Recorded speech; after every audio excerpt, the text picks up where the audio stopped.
who was a relative, was teaching a class at Michigan State that summer. Now, Ed had got his Ph.D. in agriculture and had taught in various places around the Midwest. But that summer, he was teaching a class at Michigan State. I didn't know that he was there. He didn't know that I was there. Of course, naturally. Well, Dad found out some way, and he called me and told me to look him up. Because he said he had got information that Ed was going to come up and see his folks. And so I made I located him. He said, sure. He said, right or wrong. He said, I'm going up this weekend.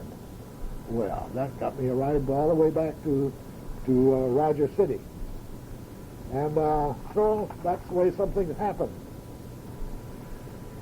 Never did see the World's Fair, but I'll say this, that later that summer, Mother and Dad and Grace took an excursion out of Mackinac Island on one of the D&C boats, special, and they went down to see the fair in Chicago. And but that's the way life goes. Now, I remember also in the fall of '33, the United States went off the gold standard. This was shortly after Roosevelt, Franklin D. came in as President of the United States, which simply meant that everybody had to turn in their gold. Gold was a common medium, or $20 gold pieces, and it was used as a common medium of exchange. If you had $100 in bills and you wanted $100 worth of gold, you just went to the bank and asked for gold. You could get at $100 worth of bills, you could get four $20 gold pieces. And gold was a common medium of exchange. But they wanted the gold to halt part of the inflation. And in that way, of course, that it helped to control some of the problems that the nation was having economically.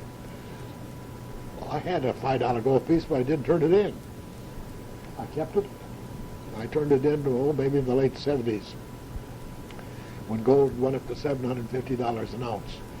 And we got a good price for it. I think I got $70, something like $70 for the gold, the weight of the gold in the $5 gold piece at that time. And I know that Marion and I had a few little gold trinkets. She had some gold rings and old gold rings from her youth, and old gold watches, a few little gold items that her dad had. And I remember we took them to Alpena and to a gold buyer, and he gave us. The gold didn't just all fit into a little penny matchbox. $350. We said we'll take it. Today gold is about $350 an ounce. It was $750 at that time. Other dates that I remember along the way, 1933, are other dates. In 33, 33, Prohibition was repealed. And that had been imposed as of January 20th, January of 1920. And those 13 years when it was dry, but it was also very, very wet. There was a lot of bootlegging going on. A lot of people made their own liquor, people made their own beer, people made their own wine. And I was going to Michigan State, and I recall that shortly after that, when I came home, I remember Dad and I going into one of the first beer gardens in town here. I was 21, of course, and it was run by Leo and Pete Lemire, and it was in a building which was immediately adjacent to the Brooks Hotel.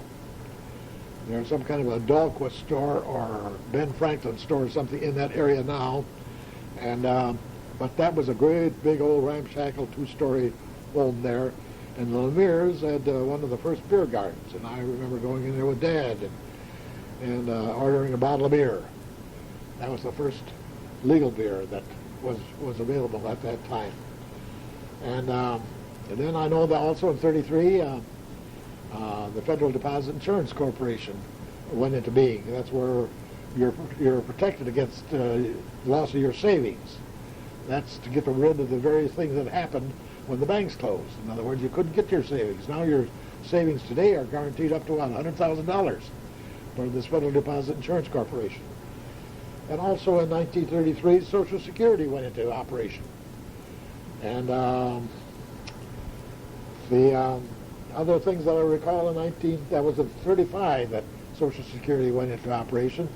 And I recall in August 35 that I was getting my first job here in Rogers City. And I got home, and I was gone downstate and looking for a job. But I got home in time for my grandparents, Julius and Teresa Grammer's golden wedding at Metz. In fact, I helped turn the cake, the Baumkuchen, for that event. And on September 8th, 1935, I started my career at Rogers City High School, and it was a job that lasted 38 years, from 1935 to 1973. It's interesting to note that the first day on the job, that on one of the first classes I had, the first thing in the morning, September 8th, 1935, I had a civics class, and in that class was Ernestine and Treese, Grambua, the twins. You hear that? And there are other well-known characters that were in that class that are known to you people. I remember Bill Blagner was in that class, so was Bill Newhouse. And Mildred Fleming was in that class, and Eunice Lamb was in that class. And got along further in the day, and I had a class of world history, and who was there except Grace Grambua? There were other people, well-known people that were in that class. There was Elmer Radke, who became an attorney. There was Bruce Kane, who became a dentist. There was Virginia King. There was Gerald Button. There was Isla Vogeline. Harry Whiteley was in that class. Isla Hopp was in that class. And then also, I didn't have George in class, but I had him in a study hall. He was a senior. And I remember some of the other people that were in that senior class along with George, that I'm sure he still remembers. One was Tom Lynch. There was Kenny Pecan. There was a Clarence Kabrizak. There was Jerome Kowalski. And there was, let's see, there was a girl. There was a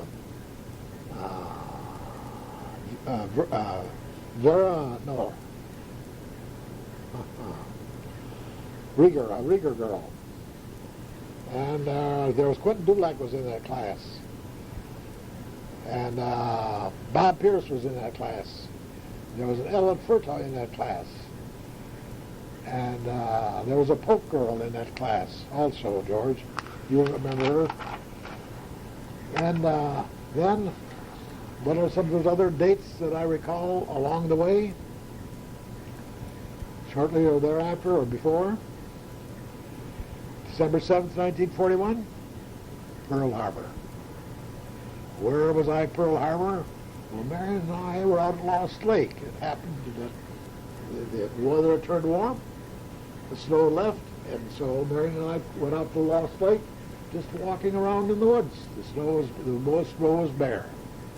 We took several pictures. I still have some of those pictures today that were taken on Pearl Harbor Day, and we didn't know anything about it until we got back into Rogers City and stopped in to see the folks. Then other things that I recall, August 1st, 1942, Marion and I were married at Ludington.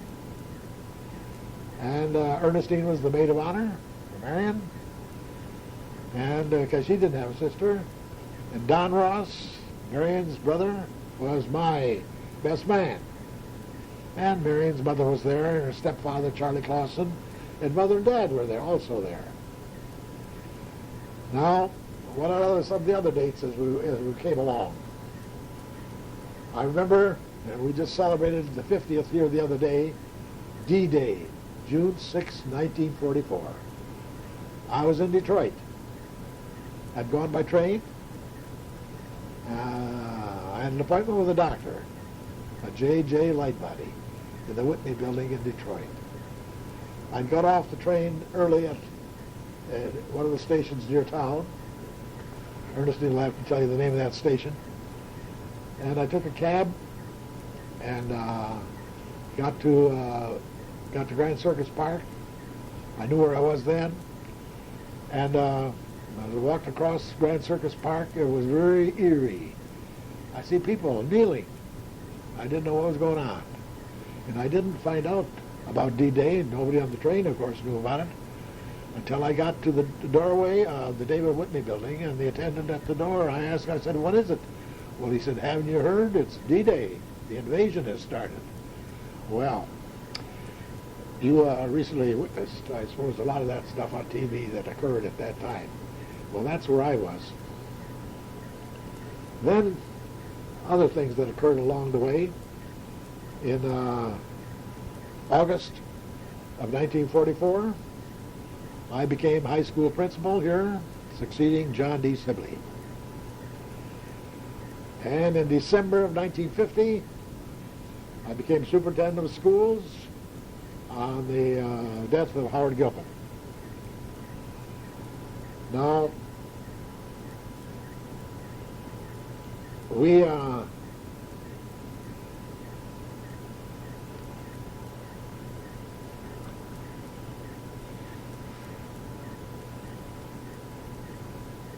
during my period as superintendent, we built in the fall of '55, we moved into the new elementary building, which is at the top of what we call Heff's Hill here in Rogers City.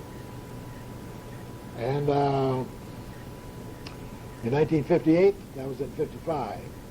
In 1958, another date that strikes me was when the Bradley went down and lost some 30 lives, mostly large number of Rogers City people involved in that. And so, of course, some of those guys that went down, I think about 8 of them, I had in my classes during the time that I was teaching in high school. Among those that went down that I'd had in school was a Dwayne Berg, there was a Doug Belmore, there was a Shefke, there was a Leo Provo, there was a Togetsky, there was a Beamer, there was a Streletsky, there was a Meredith, there was a Heller. And then, of course, a few years later, we had another tragedy when the Cedarville went down and lost other fellows that I had in my classes. In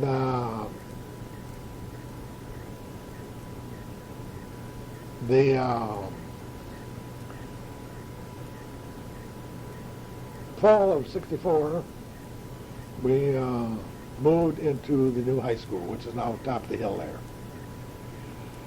And then on the next date that I record here is June 30th, 1973, when Mary and I retired. Mary had about 28 years of teaching in. She had some of the years she had taught in Marlette, Michigan before she came here. And then, between the years 1973 and 80, we made several trips, we took trips, mostly east. On 2 occasions, 2 trips we made to Washington, D.C. and Williamsburg. Marion liked both of those cities very, very much. She was especially fond to go to Williamsburg, Virginia, the old colonial city. She loved to go through those homes, to see the decorations, to see the artifacts, to see the materials that were used, that is, the fabrics and the paints. And she was just very, very fascinated. Of course, I was too, because I had my major in early American history. And so then Washington, D.C. On one occasion we spent 4 days there. Another time I think we spent about 5 days in Washington, D.C. Then another year we took a trip, went to Quebec. And then we took another trip through the UP and up the Keweenaw Peninsula and down to the Wisconsin Dells. Now, we were planning all along. Of course, Marion wanted to go to Scotland, and that was definitely in our plans, because she was a Scot. Her grandparents had come from Scotland on her dad's side, and her grandfather on her mother's side. had come from Scotland. And she was pretty much steeped in Scottish lore. She was well acquainted with the Ross family, and had read several books and had followed. And one thing that she wanted to go is to see the baronial castle, which is still standing there in the Highlands. The Ross Castle is still standing in the Highlands. And she wanted to see that for no other reason than just to say that she saw it with her own eyes. But what happened was that she started to come down with rheumatoid arthritis. And it affected her knees and her ankles, and of course her hands were finally severely crippled. The disease was somewhat checked as a result of gold shot treatment. And but nevertheless the damage had been done, and it was almost impossible to think in terms of going to Europe or walking around with rheumatoid knees and ankles. And so that was never realized. And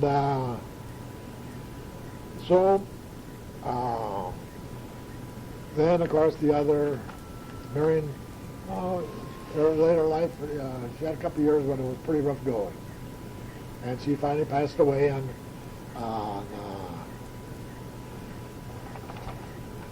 the 27th, 1993. And there are a few other things here that I think I mentioned as we go along. Little other dates that I recall. Outstanding. I mean, these are outstanding things that affected me. The first deer I ever shot at Lost Lake on Dad's property was November 1938. I was using the old,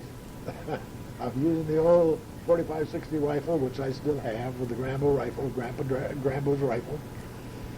And I got a 10-point buck, dressed out at 205 pounds, biggest deer that I ever shot. I was hunting with my old friend Lyman Polk, and it was quite an event.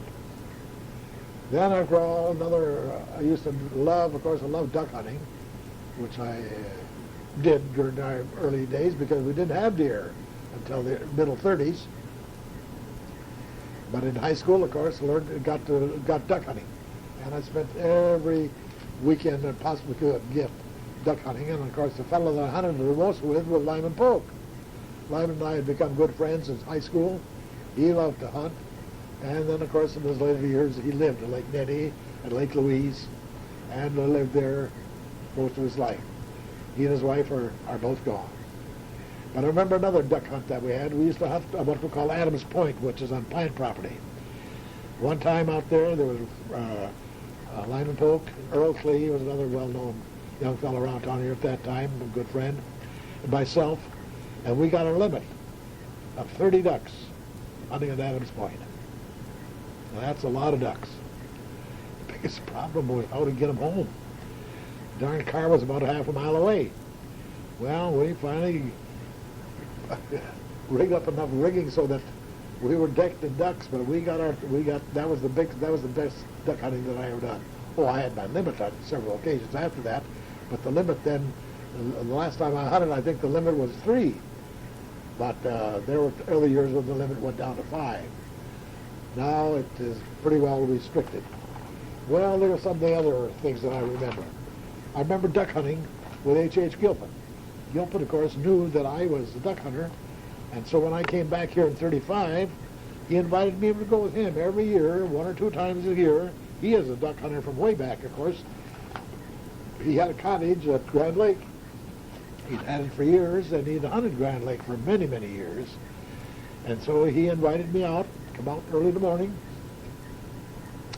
And I used to leave here probably about 4 o'clock in the morning, go out there, and his wife, Beatrice, would have a breakfast, and we'd go out. He had his cottage, it was right on the lake. All you had to do was get into his boathouse and open the doors. The water was right there. The boat sat in the water. And go out across the lake to Applegate Island. He had a little blind there, built on a little tit of land. Beautiful blind. And we had some fabulous huntings. That's the only time in all the years that I hunted that I ever shot canvasback ducks. We got about 6 of them one morning, And I'd never even seen the darn things fly. They didn't ordinarily come through this way. Gilford said that he had seen them, but he had never gotten any before. Well, we got 6 out of a flock maybe of 20 that went by, which I think was pretty good hunting. But every year, once or twice during the duck season, he would come up and say, Harry, how would you like to go hunting tomorrow morning? Fine. Because if I didn't go with him, I was going to go out to Lost Lake or Lake Nettie or Lake May or Barnhart Lakes or Bud Lake or Gorman Lakes or Clear Lake. Find someplace to go hunting every weekend during the season. And so it was a lot of fun. I also had some good duck hunting with my friend Fred Bradley. Now what happened there was that I had a plan whereby I wanted to go to work for the State Department after I got my master's degrees at the University of Michigan. And so I contacted Fred. Fred was a congressman. He was the congressman from this area. I told him my plan, and he said, well, I'll help you. That went just right up his alley, that he could help somebody from his district. And so my plan was that after I got my master's in 1939, I was going to go to Georgetown, take a year off, go to Georgetown. This was all set with Marion. And I wasn't even going to Marion at that time, but it was all set, I would say, for afterwards. And what happened was that in 1939, the war started in Europe. Hitler got on the march. He started going to Austria. And everything got on hold.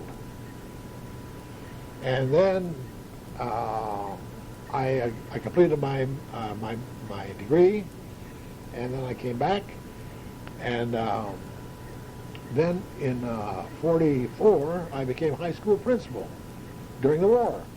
Well, of course, there was no expansion as such in the State Department at that time because they were just too busy with war things. So Fred said, just sit on it. But I got married in the meantime, became high school principal, but I still had this idea. Marion said, well, that's all right with me. If you'd like to do that, she said, I think it'd be very exciting, very, very good. So that was still the plan. Well, it just so happened that just about the time that the war had to quit in 45, was it 45?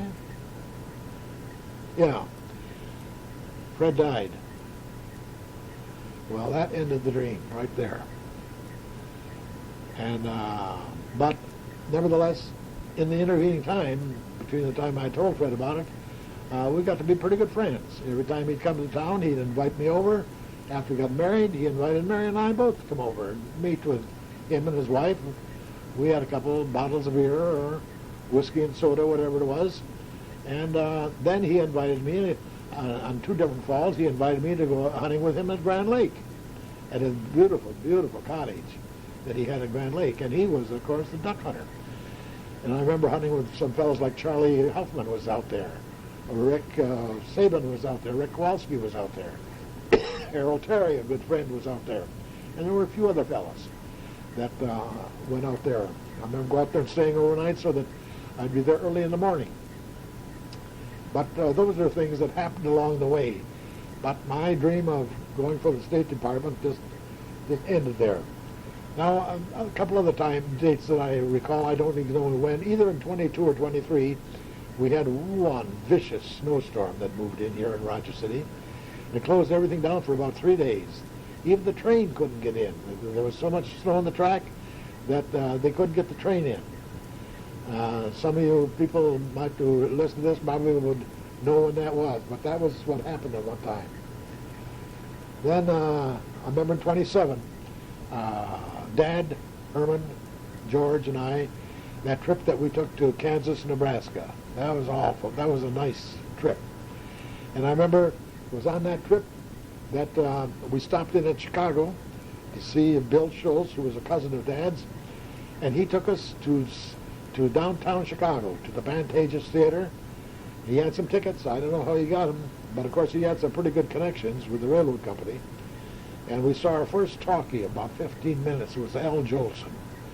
Now there was a regular show on, but they were just gearing up for the talkies, as they call it, the motion pictures that with sound. And that was very, very interesting. And then, let's see here. In 1927, I note here that I got my first driver's license. Herman and I both learned to drive cars out at Uncle Carl's in Metz.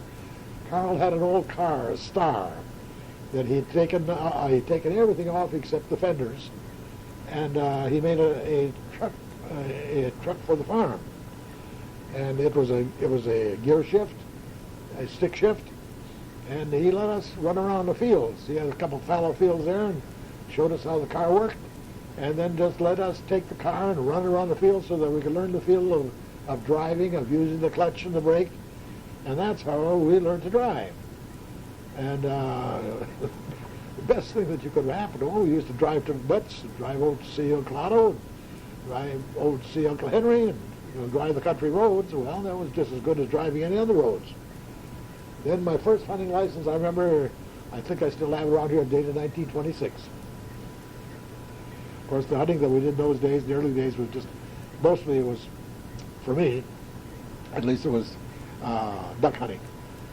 Most of that was, in the early days, was at Swan Lake, or Seagull Point, or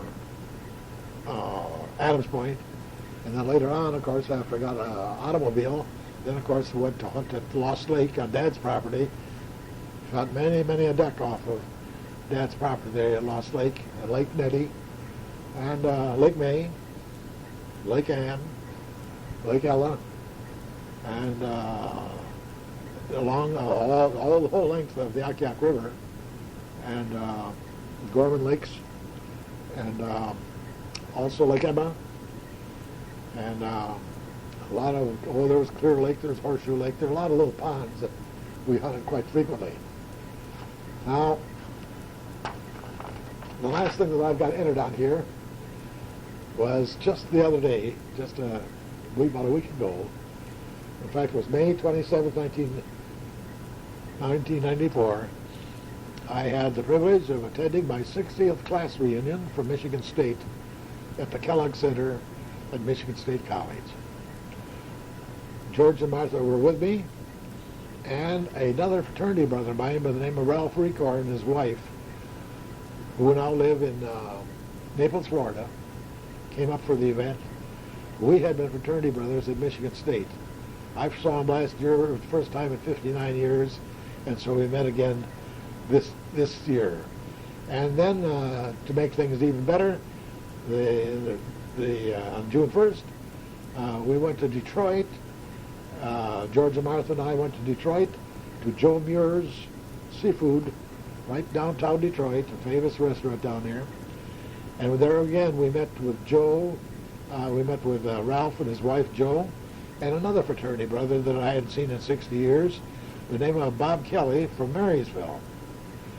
Well, we had a ball at that event. Now this is this restaurant has a table reserved for members of the SIE fraternity nationwide. The first every Wednesday of the year round. There's a table reserved for members of the Sigma Alpha Epsilon in Joe Muir's. Now that came about as a result of the fact that Bill Muir, who was one of the sons of the founder, was a fraternity brother of mine at Michigan State. And he originated the idea after he graduated, went back and helped run the restaurant. That's a famous restaurant family, the Muir family. They have probably a dozen or 15 restaurants in the area of Ohio, Michigan, and Florida. But this Wednesday meeting there at Joe Muir's is well known. Now, the day I was there, I think there were about 9 there. There were 4 from Michigan State, and there were 5 from the University of Michigan. These were fellows that were out of the University of Michigan chapter in Ann Arbor. But a lot of times there could be somebody there from California, or Florida, or Maine, or South Carolina, or Ohio, Indiana, or any place. There were about 200 chapters of SAE throughout the United States, And there are times when there could be 25 or 30 people there. But regardless, they keep that table reserved for the fraternity luncheon. And it's become well known within the ranks of the fraternity itself.